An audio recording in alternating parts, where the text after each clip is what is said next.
Bapak Ibu jemaat yang dikasihi Tuhan kita Yesus Kristus, selamat malam atau selamat sore menjelang malam. Kita berada di minggu kelima sesudah Paskah. Di hari Rabu ini kita akan merenungkan firman Tuhan dalam ibadah keluarga yang berlangsung di tengah-tengah kehidupan keluarga jemaat masing-masing. Saya sengaja mengambil latar bagian dalam gedung gereja, paling tidak ini menjawab kerinduan kita setelah kurang lebih hampir 2 bulan dari tanggal 29 Maret sampai hari ini kita harus beraktivitas dan beribadah di rumah masing-masing. Untuk itu Bapak Ibu jemaat yang dikasihi Tuhan, sebelum kita merenungkan firman Tuhan pada sore hari ini, sebelumnya mari kita tundukkan kepala lalu kita bersatu dalam doa. Kita berdoa. Kami datang kepadamu ya Tuhan dalam rasa syukur dan terima kasih untuk hidup yang Tuhan anugerahkan. Di tengah-tengah ibadah keluarga yang berlangsung pada saat ini, kami hendak merenungkan kebenaran firman-Mu. Tuntun kami ya Tuhan agar kami boleh mengerti dan memahami kehendak firman-Mu, lalu kami mau melakukannya dalam hidup beriman kami dari hari lepas hari. Mari ya Tuhan, hadir lalu bersabdalah bagi kami. Amin. Ya, Bapak Ibu yang dikasihi Tuhan, firman Tuhan kita saat ini terambil dari 1 Korintus 7 ayat 10 sampai ayat yang ke-11. Firman Tuhan berkata demikian. Kepada orang-orang yang telah kawin bukan aku tetapi Tuhan perintahkan supaya seorang istri tidak boleh menceraikan suaminya, dan jikalau ia bercerai ia harus tetap hidup tanpa suami atau berdamai dengan suaminya, dan seorang suami tidak boleh menceraikan istrinya. Demikian pembacaan firman Tuhan kita. Terpujilah Kristus, haleluya. Nah, Bapak Ibu yang dikasihi oleh Tuhan kita Yesus Kristus, beberapa hari ini Paulus bicara tentang sebuah kehidupan rumah tangga. Fenomena saat ini yang terjadi adalah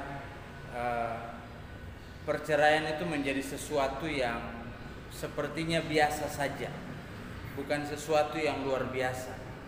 Padahal bagi orang percaya, perceraian itu adalah sesuatu yang tidak dikehendaki oleh Allah.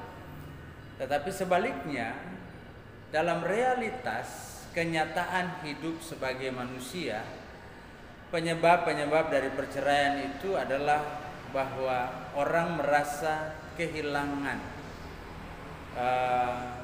sukacita, orang merasa tidak cocok, lalu kemudian orang juga berusaha untuk mencari kebahagiaan di luar apa yang sudah dijalaninya, sehingga ini menyebabkan persoalan yang muncul dan meruncing dalam kehidupan rumah tangga, yaitu bisa berakhir dengan perceraian.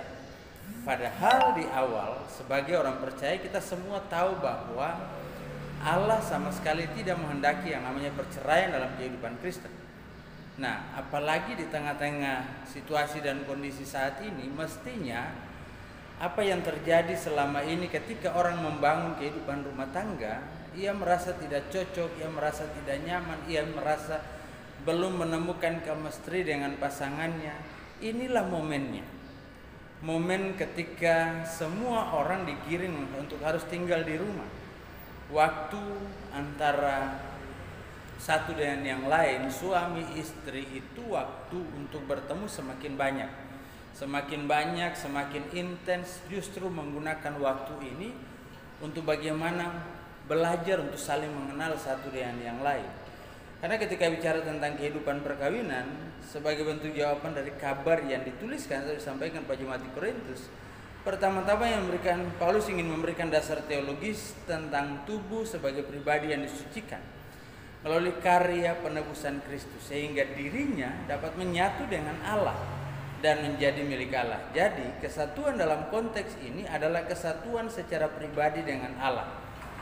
Inilah yang disebut dengan kesatuan yang suci, yang selanjutnya merupakan bahasa metafora untuk mengandaikan kesatuan yang suci antara seorang laki-laki dan seorang perempuan dalam hubungan perkawinan.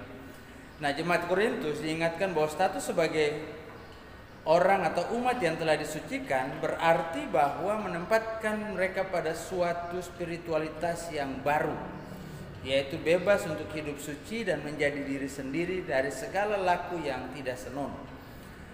Nah, Bapak Ibu yang dikasihi oleh Tuhan kita Yesus Kristus, spiritualitas itu berangkat dari penghayatan dan kehadiran Allah dalam hatinya, dipahami sebagai pernyataan penyatuan dirinya dengan Kristus di dalam roh, memelihara kesucian, hidup berdasarkan kesadaran diri sebagai anggota tubuh Kristus. Nah, maka Paulus katakan secara sederhana dalam ayat 10 kepada orang-orang yang telah kawin. Ini sebuah peringatan, dia menegaskan, menekankan.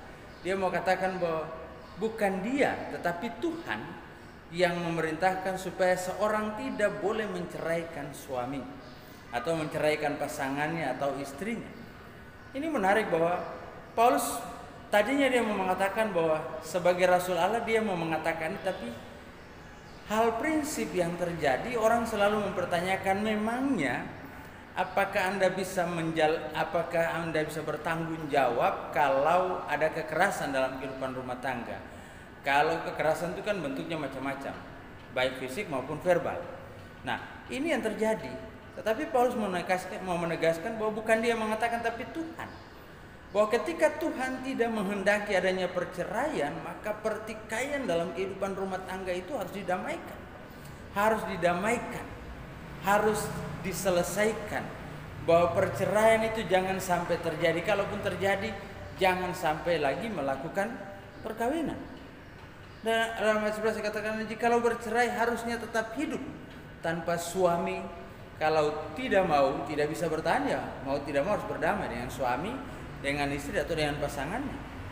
Itu pilihan satu-satunya, tidak ada pilihan lain. Sehingga lewat firman Tuhan ini, kata kuncinya adalah damai dalam kehidupan rumah tangga itu menjadi penting. Pertikaian yang terjadi dalam kehidupan setiap keluarga rumah tangga kita masing-masing sebenarnya lebih kepada bagaimana kita tidak mampu memelihara ego kita. Bagaimana kita tidak mampu menekan ego kita dan kita mau supaya kita menjadi pemenang dalam sebuah perselisihan. Tetapi kerendahan hati, sikap tunduk untuk mau berdamai itu menjadi penting, Bapak Ibu. Untuk itu lewat firman Tuhan ini saya mau mengajak kita semua. Lewat firman Tuhan ini di tengah-tengah situasi dan kondisi yang ada, mari kita mencoba untuk belajar untuk menerima bahwa pasangan kita adalah anugerah Tuhan. Pasangan kita adalah pemberian Tuhan yang terbaik dalam kehidupan kita. Nah, ketika itu adalah pemberian Tuhan yang terbaik dari Tuhan, maka kita harus melihat sisi positifnya. Kita harus mencari dan menemukan sisi positif dari pasangan kita masing-masing atau sisi yang baik dari pasangan kita. Kalau kita sibuk melihat sisi yang negatif atau sisi yang tidak baik, maka kita akan berujung dengan perpecahan atau perceraian. Jadi mari lewat firman Tuhan ini kita menerima, lalu mensyukuri, sehingga apapun yang terjadi kita berusaha untuk menyerahkan semuanya kepada Tuhan. Dengan berserah kepada Tuhan, maka segala sesuatu akan menjadi jauh lebih baik daripada sebelumnya. Karena Tuhan akan hadir di tengah-tengah kehidupan keluarga rumah tangga masing-masing. Tuhan yang akan mendamaikan, Tuhan yang akan menjadi pendamai. Itulah yang dikehendaki Allah dari firman Tuhan kita. Maka hiduplah damai dengan pasangan kita masing-masing. Maka berkat Tuhan akan selalu mengalir di dalam kehidupan kita dari hari lepas hari. Tuhan memberkati kita. Amin. Ya, Bapak Ibu, kita akan merenungkan, kita akan masuk dalam syafaat kita. Kita akan berdoa bersama-sama untuk firman Tuhan yang telah kita renungkan bersama, dan juga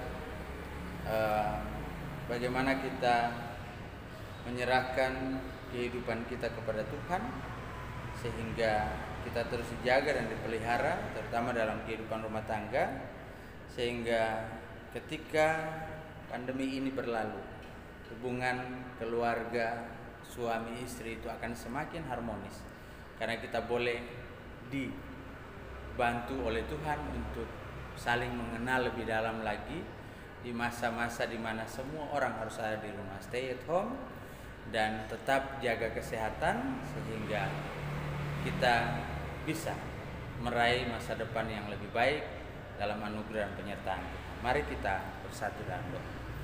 Kami bersyukur kepadamu ya Tuhan, pada malam hari ini kami boleh bersekutu lagi dalam ibadah keluarga yang berlangsung di tengah-tengah kehidupan keluarga rumah tangga kami masing-masing.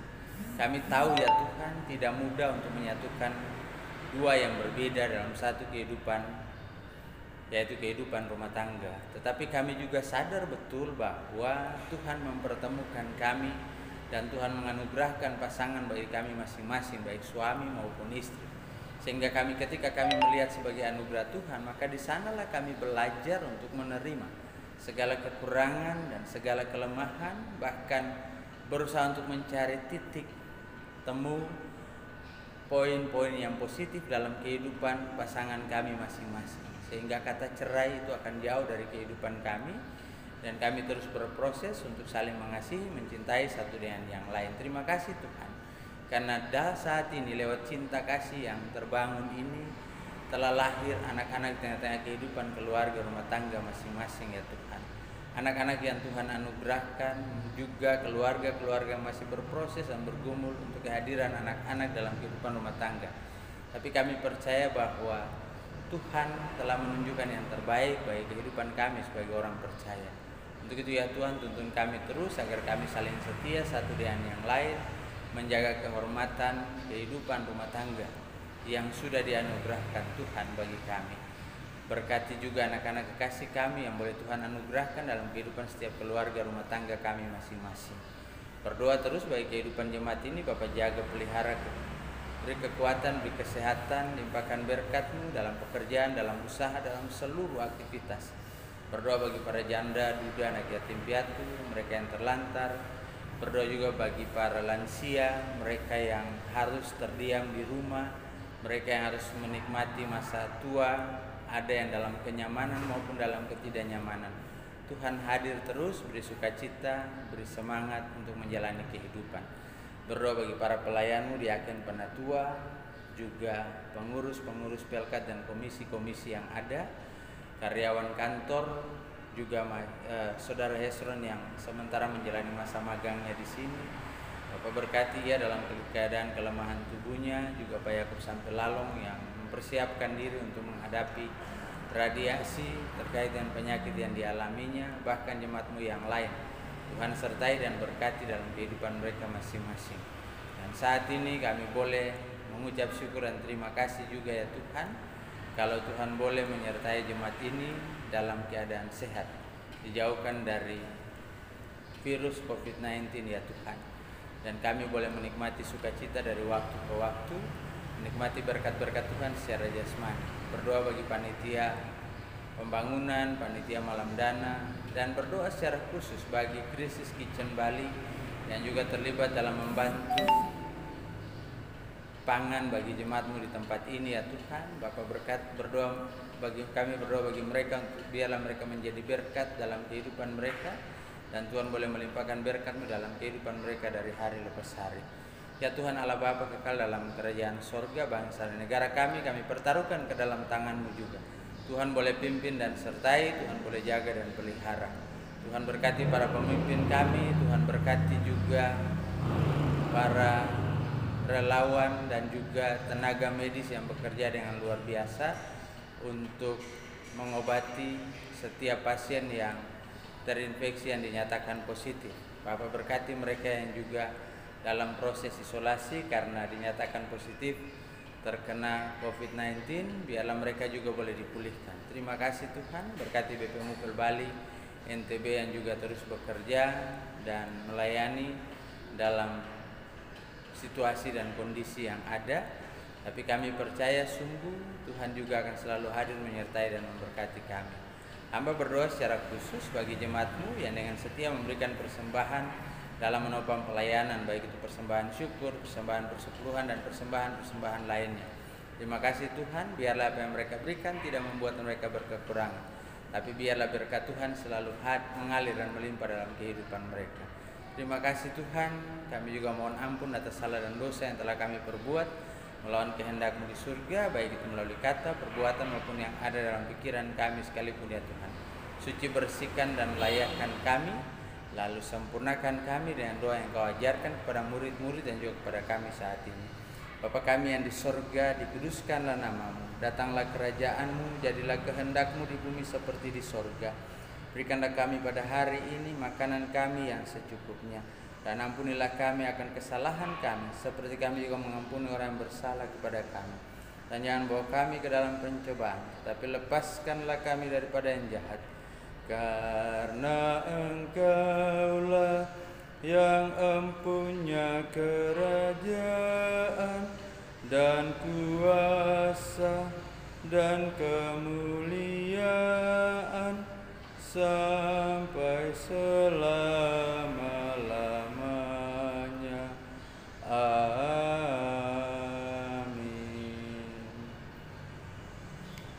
Ya, Bapak Ibu yang dikasihi Tuhan, kita akan mengakhiri ibadah kita. Begitu arahkanlah hati dan pikiranmu kepada Tuhan, serta terimalah berkat-Nya.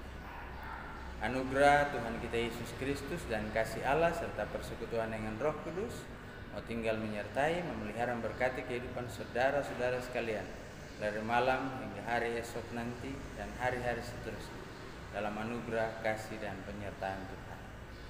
Amin.